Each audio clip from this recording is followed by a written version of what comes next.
there, Miss Jamie. I'm glad to see that you found a comfortable seat. Why don't you find a comfortable seat as well? This is mine. Hi friends, today we're going to read a story, we're going to make a craft, and we're going to make some reindeer cookies. Cookies! I love cookies. Do you know what I like to have cookies with? Hot chocolate. Oh, Twinkle Toes.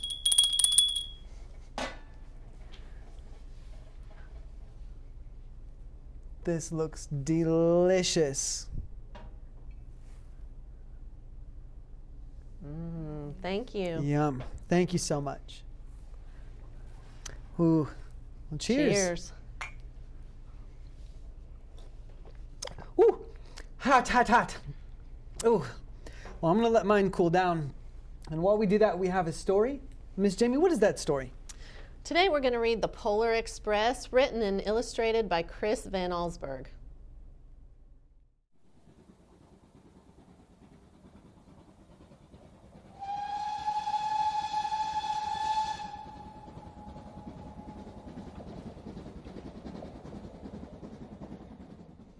On Christmas Eve, many years ago, I lay quietly in my bed. I did not rustle the sheets. I breathed slowly and silently. I was listening for a sound a friend had told me I'd never hear, the ringing bells of Santa's sleigh. There is no Santa, my friend had insisted, but I knew he was wrong. Late that night, I did hear sounds, though not of ringing bells. From outside came the sounds of hissing steam and squeaking metal.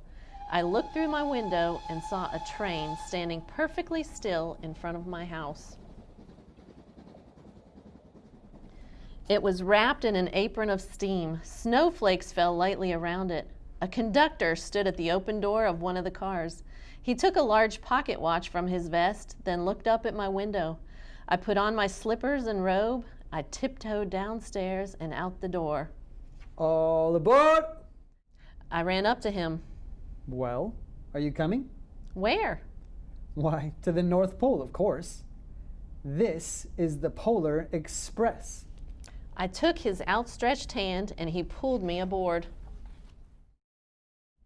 The train was filled with other children, all in their pajamas and nightgowns. We sang Christmas carols and ate candies with nougat centers as white as snow. We drank hot cocoa as thick and rich as melted chocolate bars. And outside, the lights of towns and villages flickered in the distance as the Polar Express raced northward. Soon there were no more lights to be seen. We traveled through cold, dark forests where lean wolves roamed and white-tailed rabbits hid from our train as it thundered through the quiet wilderness. We climbed mountains so high it seemed as if we would scrape the moon, but the Polar Express never slowed down. Faster and faster we ran along, rolling over peaks and through valleys like a car on a roller coaster. The mountains turned into hills, the hills to snow-covered plains. We crossed a barren desert of ice, the great polar ice cap. Lights appeared in the distance. They looked like the lights of a strange ocean liner sailing on a frozen sea. There is the North Pole. The North Pole. It was a huge city standing alone at the top of the world, filled with factories where every Christmas toy was made. At first, we saw no elves. They are gathering at the center of the city. That is where Santa will give the first gift of Christmas. Who receives the first gift? He will choose one of you. Look, shouted one of the children, the elves!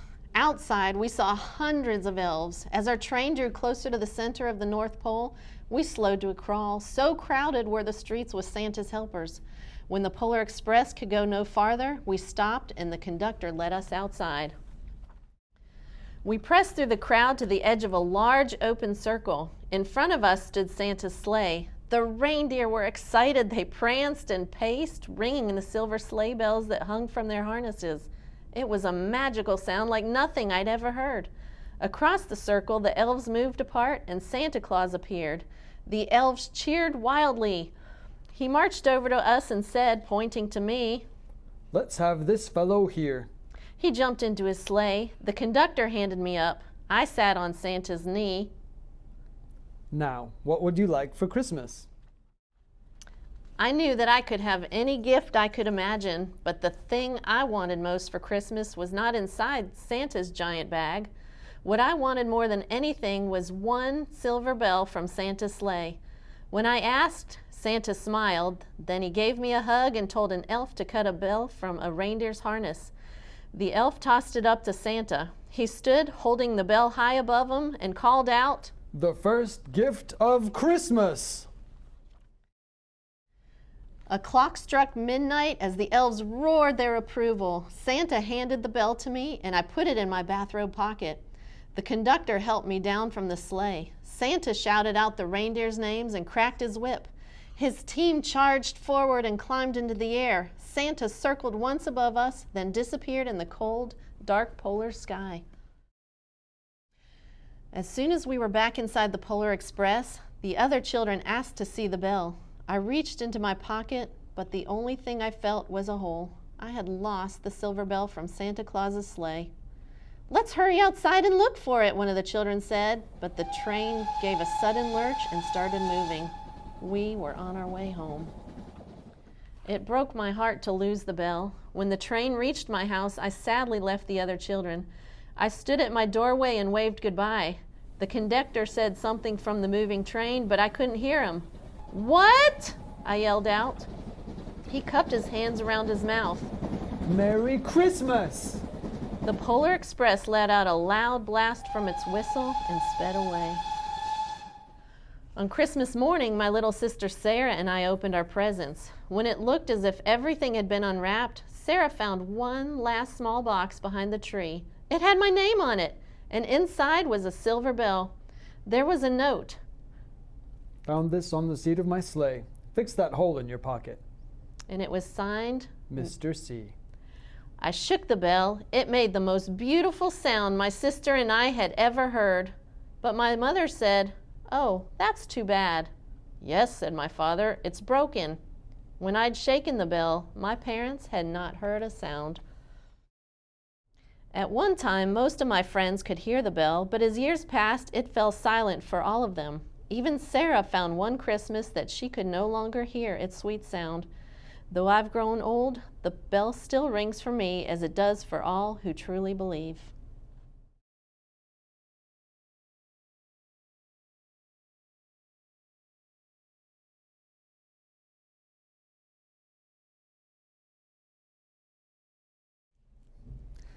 I love that story. It's just in time to finish my hot chocolate as well. You know what I really loved about it? The train. I wish everyone could have a train.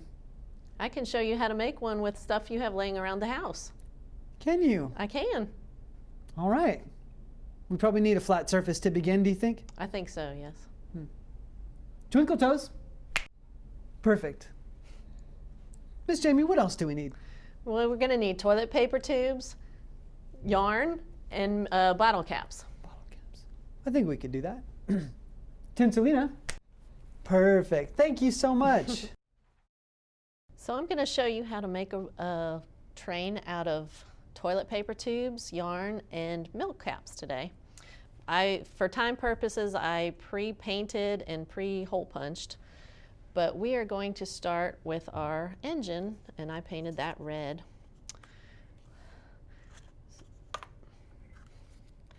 So you're going to have a little smokestack on the engine, and you're just going to cut like a C out of it. So you can smash it and then just kind of do a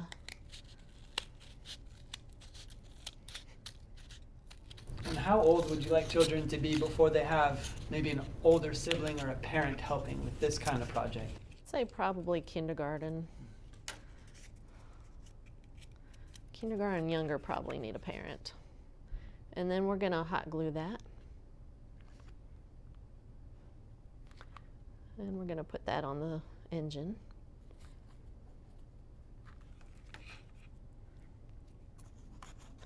Make sure your holes that I've pre-punched are on the side. And so we'll just, because once you stick that down, it's not going to go anywhere. So And we want the holes on the side because what needs to go there later? we're going to put the yarn on it. So we can go ahead and add the next one on. So we can string the yellow car to the red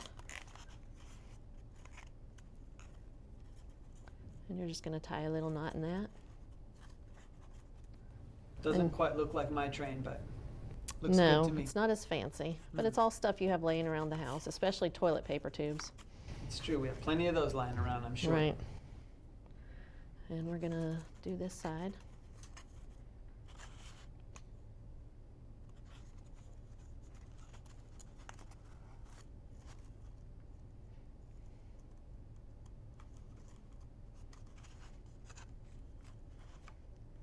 And you can make them as far apart or as close together as you want. And I only made my train with 3 cars, but you can put as many cars in between the engine and the caboose as you want. And then we're going to put our caboose on. Well, let's glue the smokestacks on the caboose first. So again, we're going to smash it and kind of cut a letter C out of that. And the caboose means the back of the train. That is correct. And the engine means the front. Right. Right. So we have a tall one and a short one, and you can add as many stacks along the train as you want.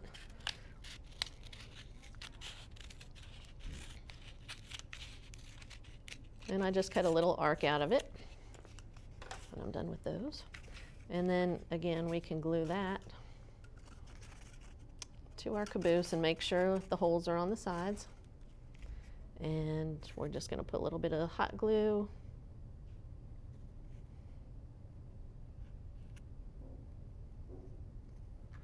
And we're going to stick that on.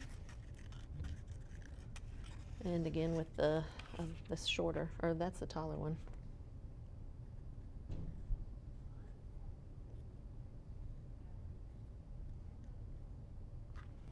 So on these kind of trains, they would burn the coal, and that's why we need a smokestack, right? That's right. That's where the smoke comes out of after it burns. That's right. And now we can add this one to the train.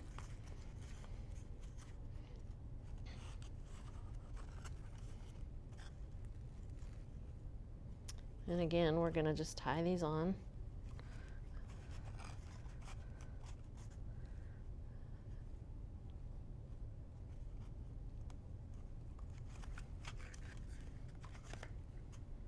Got hot glue sticking to me. There we go. And we're going to stick this through the hole.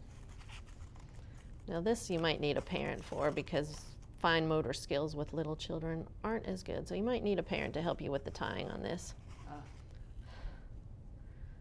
All right, so there is our train. We've got some extra string I'm going to move out of it. All right. Now we're going to glue our wheels on. So I've got milk caps. It doesn't matter. You can use milk caps. You can use Powerade, Gatorade, any kind of bottle caps. And we're just going to glue them on the side. So the inside of the milk cap goes on the outside of the train. And we're just going to put a little glue at the top, and we're just going to glue that on the side. And we're just going to glue those all the way down the side.